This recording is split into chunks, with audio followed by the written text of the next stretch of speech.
Sir, ছাগলের একটা common রোগ আছে যেটা আমরা পিপিআর সম্পর্কে জানি, পিপিআর নাম, কিন্তু এর বিস্তারিত আমরা জানি না। তো আসলে পিপিআর রোগটা কি স্যার? পিপিআর রোগ হচ্ছে একটা ভাইরাস বাহিত রোগ। এটা সাধারণত পিপিআর ভাইরাস অর্থাৎ পেস্টিডেসপেটাইটিস রুমিনেন্টস নামক একটা ভাইরাসের মাধ্যমে ছড়াতে পারে। স্যার, আসলে এই পিপিআর রোগের লক্ষণটা কি? আমরা কি দেখে বুঝবো যে এটা পিপিআর হয়েছে? পিপিআর রোগের সাধারণত কয়েকটি লক্ষণ থাকে। একটা হচ্ছে উচ্চ জ্বর, অর্থাৎ 104 থেকে 106 ডিগ্রি পরিমাণ জ্বর থাকতে পারে। এর আরেকটি লক্ষণ হচ্ছে সর্দি কাশি, হাঁপানি হতে পারে এবং পাতলা পায়খানা হতে পারে। পাতলা পায়খানা শেষের দিকে সাধারণত হয়। স্যার, তাহলে আমরা এই যে রোগটা হচ্ছে এর প্রতিকার কিভাবে পেতে পারি? এর প্রতিকার হচ্ছে একে সম্পূর্ণ আলাদা জায়গায় রাখতে হবে এবং যে লক্ষণ আছে সেই লক্ষণ অনুযায়ী প্রাথমিক চিকিৎসা করতে হবে।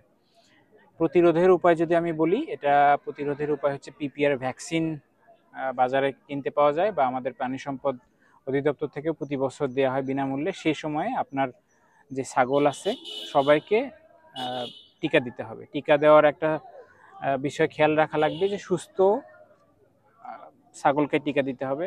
বাচ্চা 3 মাসের কম থাকলে, পেটে যদি বাচ্চা থাকে, গর্ভবতী অথবা অসুস্থ যদি কোনো ছাগল থাকে তাকে টিকা দেওয়া যাবে না।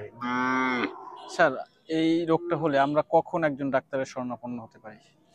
এই রোগের 3টা মারাত্মক লক্ষণ, অর্থাৎ জ্বর, সর্দি কাশি এবং ডায়রিয়া। যদি 3টাই হয় তাহলে বাঁচানো কিন্তু খুব মুশকিল হয়ে যায়। সাধারণত একটা হয়তো জ্বর বা ডায়রিয়া বা সর্দি কাশি যে কোনো একটা যদি যখনই দেখা দিবে তখনই যদি আপনারা আসেন, তখন ট্রিটমেন্ট শুরু করলে এটা বাঁচানো সম্ভব। আরেকটা বিষয় হচ্ছে, যেহেতু এটা একটা ভাইরাস বাহিত রোগ, অর্থাৎ এর কিন্তু এগেনস্টে অ্যান্টিবায়োটিক কাজ করবে না। যদি অ্যান্টিবায়োটিক দেয়া হয়, ভুল অ্যান্টিবায়োটিক দেয়া হয়, তাহলে কিন্তু সে আরো বেশি দুর্বল হতে পারে, ফলে সে কিন্তু সমস্যার সৃষ্টি হতে মারা পারে। যেতে পারে খুব আর তাড়াতাড়ি। আরেকটা হচ্ছে যে ডায়রিয়ার ক্ষেত্রে সাধারণত স্যালাইন খাওয়াইতে হয়। অনেক সময় আছে স্যালাইন তারা খাওয়ায় না বা স্যালাইন ভুল পদ্ধতিতে খাওয়াতে পারে, সেক্ষেত্রে কিন্তু রোগ অন্যদিকে চলে যেতে পারে এবং যদি শরীর থেকে বেশি পরিমাণ খনিজ লবণ এবং পানি পড়ে যায়, সে কারণে মারা যেতে পারে, অর্থাৎ পিপিআর এর আগেই পানি শূন্যতায় মারা যেতে পারে। স্যার, এটা আসলে ছড়ায় কিভাবে? একটা থেকে অন্যটা কিভাবে ছড়ায়? এটা ছড়ায় হচ্ছে কয়েকটি কারণে। এক হচ্ছে যদি বদ্ধ থাকে একটা খামারি, যদি তার যে খামার আছে সেখানে যদি সবসময় জাল দিয়ে রাখে, নেট দিয়ে রাখে, আলো বাতাস সেখানে প্রবেশ করতে পারে না, ফলে যে জীবাণুটা আছে সে খামারের ভেতরেই থাকে।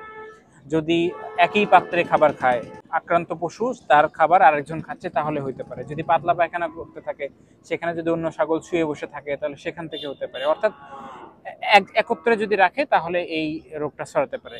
বাঁচার উপায় হচ্ছে, যার যে আক্রান্ত হবে তাকে অন্য ঘরে রেখে যে ঘরটা আছে সেটা একদম সুন্দর মতো পরিষ্কার করা এবং ঘরটা ওই যে ছাগল সাধারণত মাচায় থাকতে পছন্দ করে, সেরকম মাচায় রাখলে আক্রান্ত হওয়ার সম্ভাবনা কম থাকে এরকম। এবং বাজার থেকে যদি কোনো ছাগল নিয়ে আসা হয়, সেক্ষেত্রে তাকে কোয়ারেন্টাইন রাখতে হবে, অর্থাৎ 2 থেকে 3 সপ্তাহ আলাদা আলাদা জায়গায় রেখে তারপরে আপনার মূল যে খামারে আছে সেখানে আনতে হবে। না হলে বাজার থেকেও অনেক সময় এই রোগ কিন্তু আসতে পারে।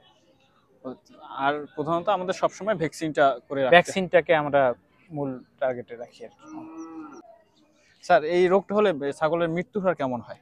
এই রোগে মৃত্যু হার অনেক বেশি। সাধারণত আগে আক্রান্ত বলি, এই রোগে আক্রান্তর সংখ্যা কিন্তু 10টাতে 10টাই হতে পারে যদি একত্রে জায়গাতে রাখে। যদি ভ্যাকসিন দেওয়া থাকে তাহলে মৃত্যুর পরিমাণটা কমে আসে, কিন্তু নর্মালি আমরা জানি যে এটার মৃত্যু হার প্রায় 50%-এর উপরে চলে যায়। 10টা থাকলে 5টা মারা যাবে, কিন্তু যদি ভ্যাকসিন দেওয়া থাকে 2টা 3টা নামায় নিয়ে আসা সম্ভব বা ম্যাক্সিমামই ভালো করা সম্ভব। তো ধন্যবাদ স্যার আপনাকে। ঠিক আছে, আপনাকেও ধন্যবাদ, ভালো থাকবেন। এইটা রেখে দিলাম।